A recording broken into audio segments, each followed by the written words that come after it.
We're back now talking about our postmortem on the midterm elections in Nevada.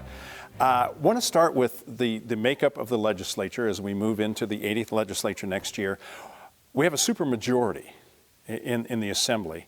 And David, if you would explain supermajority and the ramifications thereof. Yeah. The supermajority in the legislative context is when one party has 2/3 of the representation. So the Democrats have that in the Assembly. I think they actually have one above that. They have 29 seats.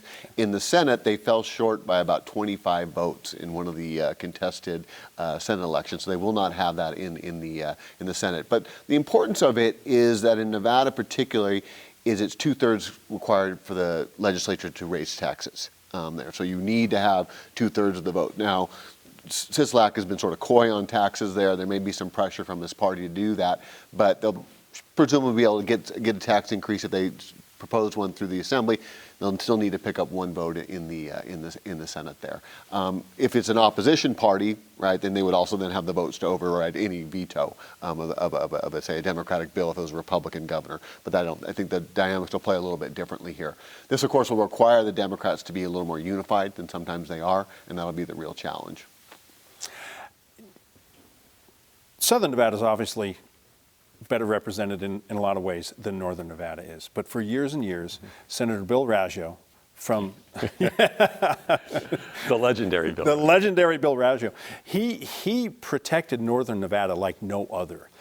Mm-hmm. Is that type of situation likely to occur here, either Northern or Southern? I don't think the South will do to the North what the North once did to the South. I think it's more like the South was just looking for a fair shake at a deal. And the interesting thing about Rauch is, so he's a legend, and they say he did amazing things. He's like what Robert Byrd on a national scale did in the Senate. Good analogy. For West Virginia. Every outhouse in West Virginia has a 4-lane interstate right to the door. Well, that's what Robert Byrd gave you.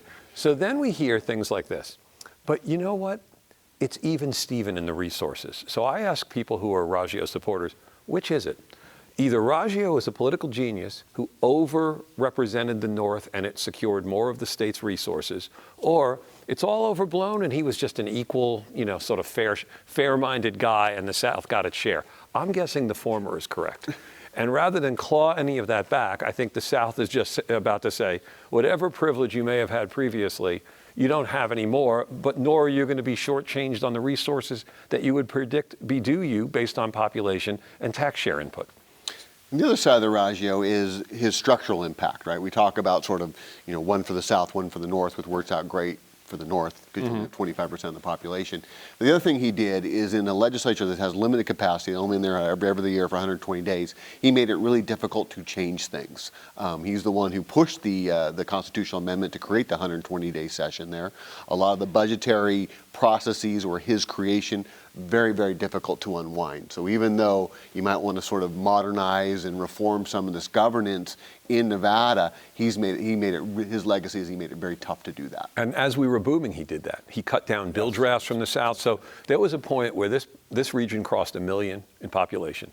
And anytime you get there, you're in the top 50 or so U.S. metros. We're 28th now. You're on a trajectory for growth as we were. You actually do need legislation to manage that. Because you need to sort of upgrade all of your infrastructure, upgrade all your institutional presence, schools, everything. And at that very moment, we got less government.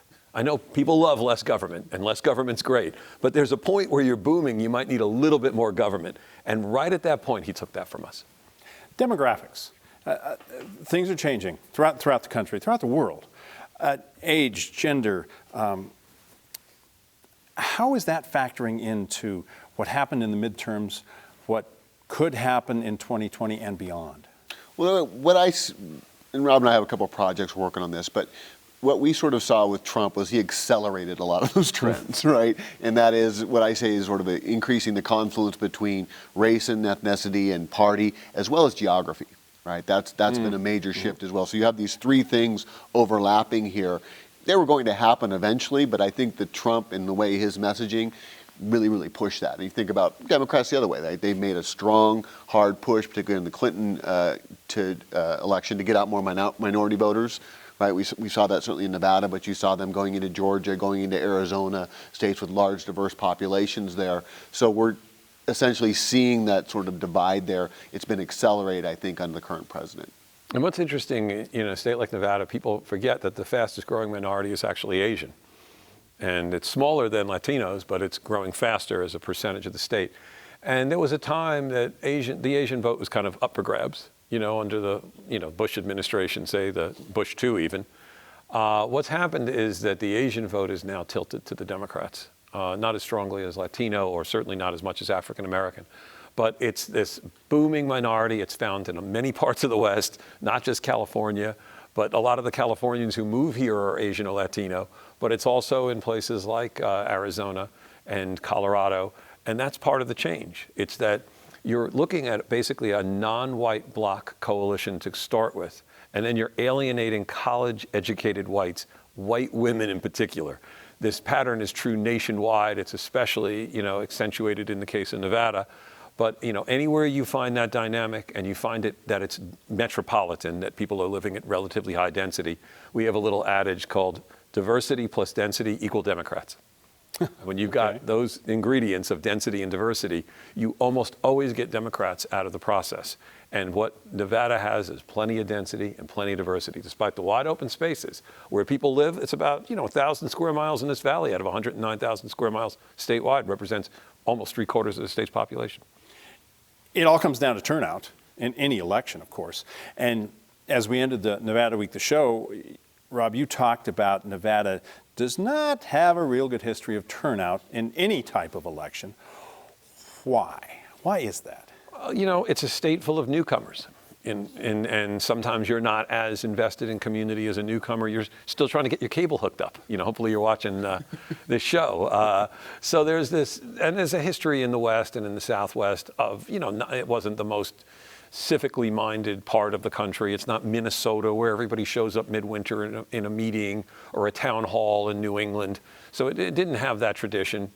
But it wasn't a state as actively working against the interests of enfranchising people as Arizona was, because Arizona was cited in the Civil Rights Act as one of the states that needed to send its plans for elections in prior to the actual election to make sure somebody wasn't disenfranchised. And if we look at sort of the best predictors of who's going to vote, it's age, education, and residential stability, right? So Nevada's transient population, relatively young, particularly the minority share of the population there, and we're 45th in terms of college attainment. So you all that sort of plays into that there. But we also know that once people get in the habit and they overcome the barriers, the procedural barriers, and hey, this isn't a big deal, then you start seeing that pick up over the course of their life. And if you have a foreign-born population, not everybody's voter eligible. So in a state like Iowa, the share of people who are voter eligible because they're citizens of the United States is much greater than it is in a state like Nevada, for example. Mm-hmm. So our share of population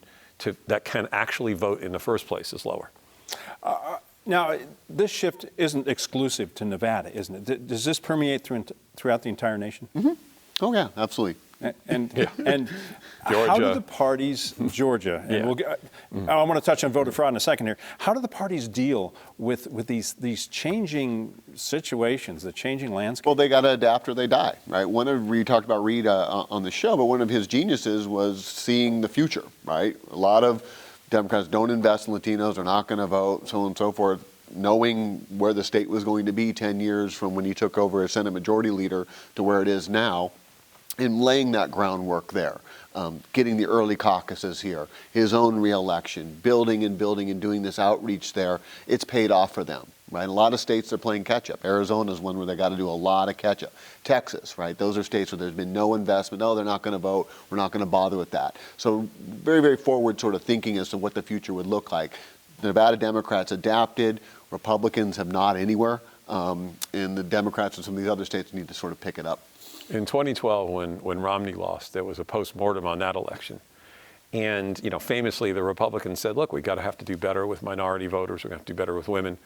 And then just Trump blew the whole model up. And so my suggestion is that, outside this cycle where Trump stimulated a really large turnout of working class white men in particular, that might work on a fluke here and there. But my guess is you're running against the demographic tides of the country. And what's really changing is the states that are the new blue states are in places like the Sun Belt, where there's been high immigration, where there's been, a bigger share of minority growth than white growth in population.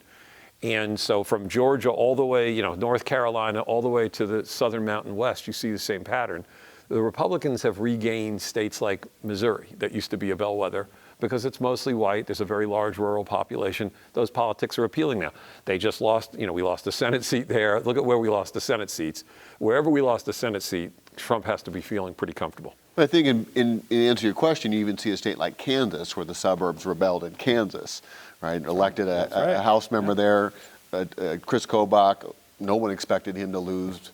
He ends up losing the governorship. They elected Democrat to the governorship in Kansas. For me, that was like, this is the suburban thing's real. if you're losing in Kansas. Yeah, there's one county, Johnson in particular. Right. That's like the Clark of Kansas. Right, exactly. Yeah. Okay, voter fraud. I mean, we can think back to stories of 1960, all sorts of things that we hear about. Now, you mentioned on the show that voter fraud, not really an issue in Nevada, thankfully. Is that going to become more of an issue? And as we move into that, recounts, is Florida consistently going to recount every time? Well, I called it a phantom menace. And one of the reasons is this. The utility of somebody voting illegally is very low. In fact, the utility of somebody voting legally is low.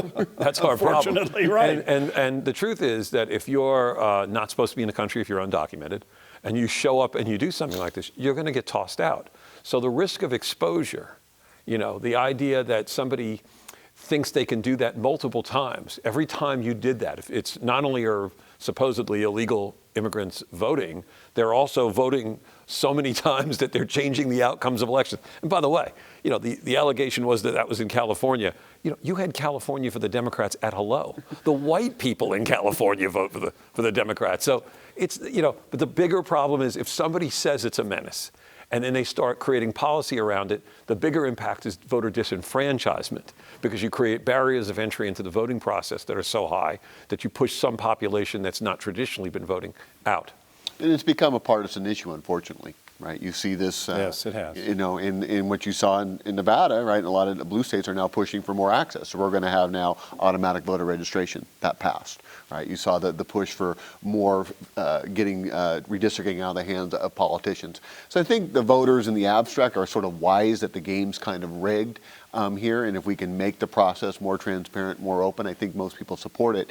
But you're going to have some real issues with the Supreme Court and some of the decisions they've made. How are you going to rectify what's happening in Georgia? Everybody knew Florida was going to be a mess because they haven't done anything since 2000, and it's closely contested. No one wins Florida by more than, a point or two. So in 2020, yeah, this was a trial run. Yeah, Nevada should run Florida's elections. No. One last question, because I get asked this a lot. Do you see a calming of the tone and the rhetoric as we move forward, or is it just going to get worse? Because it seems to have really accelerated over certainly the last couple cycles, but it started a long time ago. Yeah, I mean, I think, and obviously this president, that's part of his shtick, but I think you're going to see diminishing returns on that. People are going to just sort of begin to tune it out. It's kind of what you've already sort of seen, I think, after the election. Where was that whole migrant caravan, right? That sort of, that just went away. I think people are sort of wising up to it there. And now, I think you're going to see people want balance, right? If you think about the last 4 midterm elections, when one party's went in with unified government nationally, they've come out with divided government.